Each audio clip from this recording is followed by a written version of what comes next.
अच्छा एक बात बताइए, ये धनुष आपका है?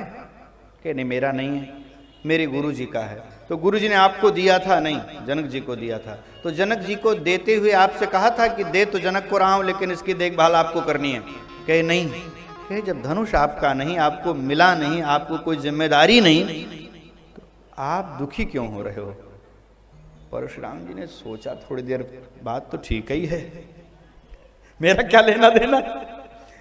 कई बार जीवन में भी यही बात आती है कि हम क्यों दुखी हैं हमें पता ही नहीं रहता। कई बार लोग कहते हैं महाराज बहुत परेशान हूं, तो मैं कभी पूछ लेता हूं क्यों परेशान हूं? तुम्हारे पास घर है, गाड़ी है, व्यवस्था है, क्यों परेशान हो? तो वो कहता महाराज जी मैं यही नहीं जानता हूं कि मैं क्यों परेशान हूं। परेशान हूं, कई लोगों की आदत है, बहुत तनाव है, बहुत टेंशन है, हमेशा उनकी वाणी ऐसी रहेगी, क्या करूं भैया बहुत परेशान हूं आजकल। ये बार बार नहीं कहना चाहिए।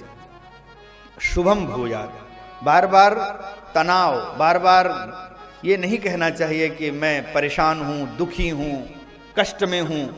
पता नहीं कब सरस्वती बैठ जाए और सही में कष्ट में हो जाओ आप। इसलिए बार बार शुभ बोलना चाहिए। इसलिए हमारे यहां सुबह से शाम तक शुभ बोलने की बात कही गई। शुभ प्रभातम, शुभ रात्रि, शुभ संध्या, ऐसे शुभ शुभ बोलने की बात कही गई कि नहीं? क्योंकि शुभ बोलते रहोगे तो ही शुभ होगा। देखो हमने अभी विगत कथाओं में एक नई बात हमने कही, नई बात तो क्या ही है, पुरानी बात है, उसको हमने नए तरीके से कही।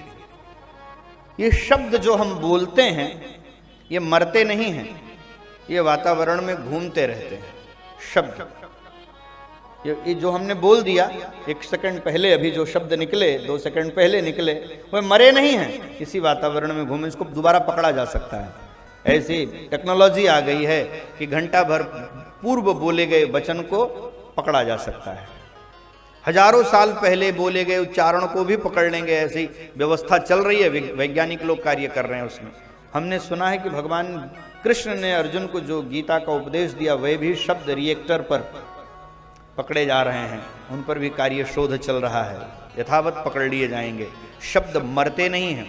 तो हम अपने ऑफिस में, अपने घर में जैसा बोलते हैं वैसा घर का वातावरण बन जाता है। हम अशुभ बोलने लगेंगे तो घर का वातावरण अशुभ हो जाएगा, और शुभ बोलते रहेंगे तो घर का वातावरण शुभ हो जाएगा। इसलिए अपने ऑफिस में, अपने घर में, अपने बेडरूम में मेरी अगर मानेंगे आप तो तेज न बोलें, अपशब्द न बोलें, अशुभ न बोलें, तो आपका बेडरूम शांत। मंदिर में जाने पे शांति क्यों मिलती पता है? वही पत्थर, वही ग्रेनाइट, वही व्यवस्था, तो वही सब तो लगे सामान मंदिर में, वही लाइट, वही पंखा, वही बिजली, अलग से थोड़ी ना कोई लगे हैं। लेकिन मंदिर में जाने पर शांति मिलती है, घर में अशांति रहती। क्यों? क्योंकि मंदिर का वातावरण विशुद्ध रहता, वहां अपशब्द नहीं बोले जाते, वहां गाली गलौज नहीं, वहां अशुद्ध उच्चारण नहीं होता, शुभ शुभ बोला जाता है, मंगल मंगल बोला जाता है। मंगल बोलते हुए, मंगल सुनते हुए वहां का वातावरण मांगलिक हो जाता है, और जब उस परिवेश में जाते हैं तो अभूतपूर्व शांति होती है। हमें तो पता चल जाता है कि घर का वातावरण कैसा है, चाहे जितना बनावटी हमारे जाने पर कर लें। जाने पर तो सभी समझाए रहते हैं कि नारा कुछ बोलना मत, गुरुजी आ रहे हैं, बच्चों से भी लड़ना नहीं, झगड़ना नहीं, बोलना नहीं, सब मैं जानता हूं। लेकिन प्रवेश करने पर वहां के वातावरण से पता चलता है कि इस घर का वातावरण क्या है। अनुभूतियां होती हैं, हमसे छुपाने से काम नहीं चलेगा। हमें पता चल जाता है कि किस घर में करकच है, किस घर में कथा है। हमसे छुपा लो आप, ये हो नहीं सकता है, क्योंकि वहां जाते ही जैसी स्थिति का अनुभव होता है वो पता लगता है। इसलिए शब्द मरते नहीं हैं, शुभ बोलना चाहिए। हर समय ये नहीं कहने लगना चाहिए कि हम क्यों दुखी हैं। और लक्ष्मण जी यही बात कह रहे हैं कि आप क्यों दुखी हैं आपको खुद ही नहीं पता है। धनुष टूटने से दुखी होते तो धनुष तो बहुत तोड़े हमने, तब आप कभी दुखी नहीं। इसका मतलब धनुष तोड़ना, धनुष का टूटना दुख का कारण नहीं है। और धनुष आपका नहीं है, आपको दिया नहीं, आपको कोई जिम्मेदारी भी नहीं मिली, ये भी कारण नहीं है। तो क्या कारण है? लक्ष्मण जी जीवाचार्य हैं, आचार्य ही बताता है कि तुम क्यों दुखी हो। जैसे हम जाते हैं डॉक्टर के पास तो हम कहते हैं हमारे शरीर में पीड़ा है, तो हम तो केवल पीड़ा बताते हैं, पर डॉक्टर बताता है इस कारण पीड़ा है। कारण तो डॉक्टर बताता है, और डॉक्टर पीड़ा का इलाज नहीं करता है, कारण का इलाज करता है। कारण मिट जाता है, पीड़ा अपने आप चली जाती है। तो लक्ष्मण जी कारण बता रहे हैं कि आप क्यों दुखी हैं। तो कारण क्या है? बोले यही धनु ही पर ममता।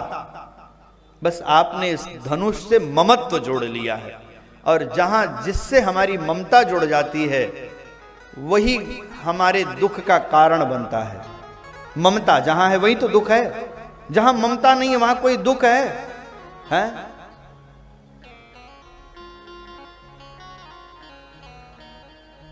हमारा कोई घर हो और उसको हम बेच दें, और बेच करके गांव चले जाएं, और गांव में 5 साल बाद खबर आवे कि आपका जो फ्लैट था वो गिर गया, आपको दुख होगा? दुख होगा? हमारा कहां था, हमने रोकड़ा ले लिया था, बेच दिया था। गिरे तो उसका, हमारा थोड़ी ना, हम तो बेच के आ गए।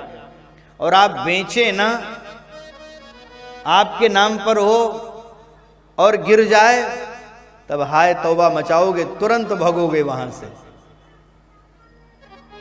जहां मेरापन है, जहां ममता है, इस संसार सागर में दुख के 2 प्रमुख कारण हैं। ये सब बातें सुनते चलिए। अहमता और ममता, अहंकार और ममता, अहमता और ममता, अगर ये 2 चले जाएं तो दुख की निवृत्ति हो जाए, अहंकार और ममत्व समाप्त हो जाए। इस धनुष पर आपकी ममता है, यही धनु ही पर ममता के ही हेतु। आप बताइए, समाचार पत्र पढ़ते रहते हैं और उसमें लिखा रहता है कि 1000 लोग मर गए, भूकंप आया, 1000 लोग। अच्छा एक बात बताइए, यूक्रेन के साथ रसिया का युद्ध चल रहा है कि नहीं चल रहा है? इधर कई देशों में युद्ध चल रहा है, रोज लोग मर रहे हैं कि नहीं मर रहे हैं? आपने कभी पानी छोड़ा, भोजन छोड़ा, आनंद छोड़ा, वृत्ति छोड़ा, व्यवसाय छोड़ा? आप हमारी आपकी तरह ही रक्त मांस के बने शरीरधारी वे भी हैं, वे भी मनुष्य हैं जो रोज मर रहे हैं गोले बारूद से, लेकिन हम उससे दुखी नहीं हो रहे हैं। क्यों? क्योंकि हमारा कोई ममत्व उनसे नहीं है।